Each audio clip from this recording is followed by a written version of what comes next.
How did 19-year-old Chadd Facey die? It's a question a lot of people are asking. And to what extent were two off-duty Toronto police officers involved? Before I give you any more details into this story, welcome to Kijiji News. I'm your host, Brandon Gomez. I do need you to do a few things for me, like subscribing to this channel, tapping that notification bell, and make sure to follow us on all of our social media. And don't forget to hit the like button. This is a story that has gripped the attention of so many people across the Toronto area, and it is now also getting national attention. I want to talk about it because an explosive article by the Toronto Star detailing extremely concerning information regarding this case of how two off-duty officers are now facing disciplinary action for being involved in the death of a 19-year-old. So let's talk about who's involved here. So we know the man who's dead is 19-year-old Chadd Facey. The two constables, the two officers, are Constable Gurmak Benning, again from the Toronto Police Service, and Constable Calvin Au. The disciplinary charges that both Benning and Au are facing, they include neglect of duty, discreditable conduct, and insubordination. These are serious charges. So I'm going to do my best to break down this story for you guys. And a reminder, all of these details are coming from the police documents. So here's what unfolded. According to the documents, everything took place on April 26th of 2021. That's when Constable Benning traveled to Brampton to go purchase an Apple Watch that he found on Kijiji. But he also went there with Constable Au.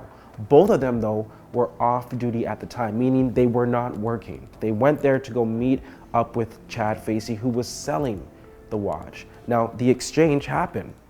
Facey got the money according to the police documents, and the officers got the watch. The off-duty officers got the watch. But after the exchange happened, the documents say that the off-duty officers realized that the watch was fake. And the documents allege that Benning told Facey he wanted the money back. But according to the documents, Facey ended up running off.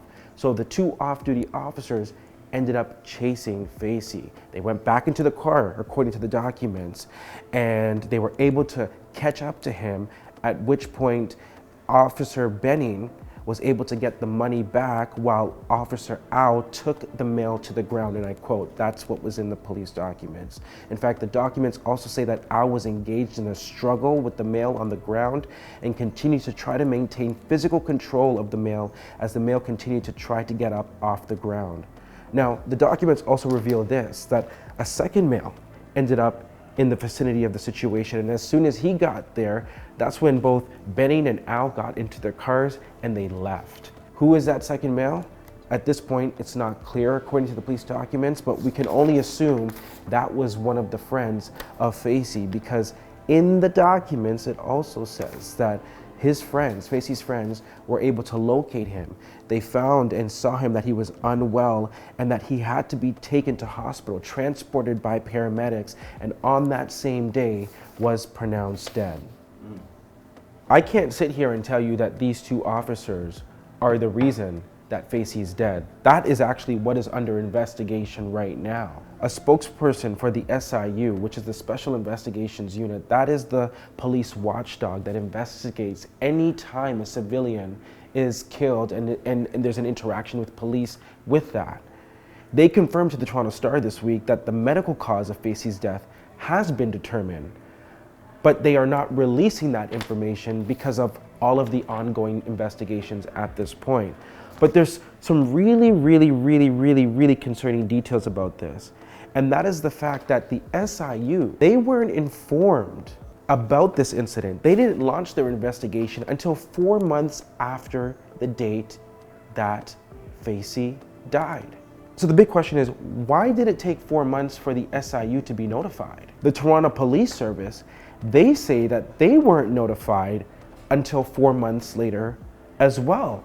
In fact, the Toronto Police Service says that they were the ones who contacted the SIU. Now, you're probably scratching your head saying, well, hold up, this incident happened in Brampton. So if it happened in Brampton, then technically Peel Regional Police should have been the ones to notify the SIU. Well, let's bring them into the conversation because this report, it goes into a lot of details. And Peel Police, say that they launched an investigation into Facey's death after receiving a phone call from Brampton Civic Hospital. That's the hospital that Facey was transported to and ultimately was pronounced dead at. They ended up seizing Facey's phone. Once they seized his phone, that's how Peel police investigators were able to link Constable Benning to the situation and figured out that there was an interaction between the off-duty constable and Facey. What's still unclear at this point is from when Brampton Civic Hospital contacted Peel Police and Peel Police figuring out that Facey and Benning had an interaction, when did they put those two pieces of that information together? Because as soon as that piece of information comes together, Peel Police technically are supposed to notify SIU. But listen to this. Peel Police say information revealing that Benning and Al were officers in that interaction with Facey only became apparent in August. August is the same month that Toronto police say they found out about the information. August is the same month that the SIU says that they were notified. So 4 months passed before the police watchdog was notified, before the employers of these two off-duty officers were notified, before Peel Regional Police, who was investigating this, figured out that these two off-duty officers were officers working for a neighboring police service. I also want to identify this, the potential consequences that come from this tribunal. Because if they are found guilty of professional misconduct at the Toronto Police Tribunal, their consequences range from a reprimand to a dismissal. You're probably asking, well, what about actual murder charges, right? Like not disciplinary charges, but criminal charges. Well, that can only be determined once the SIU completes their investigation.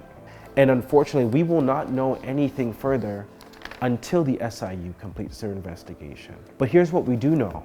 Based off of the documents that have been submitted to the Toronto Police Tribunal, this seems like a story of two off-duty officers who allegedly attacked a young man for selling them a fake Apple Watch, covered it up, and didn't do their own due diligence that they are supposed to do as law enforcement. And now that young man is dead.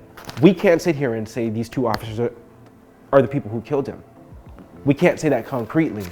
We can only say that once the investigation is done. But when you put the pieces A, B, C, D, E, F, G together, it don't look good. There's gonna be a lot to this story. Shout out the Toronto Star for doing some great investigative work.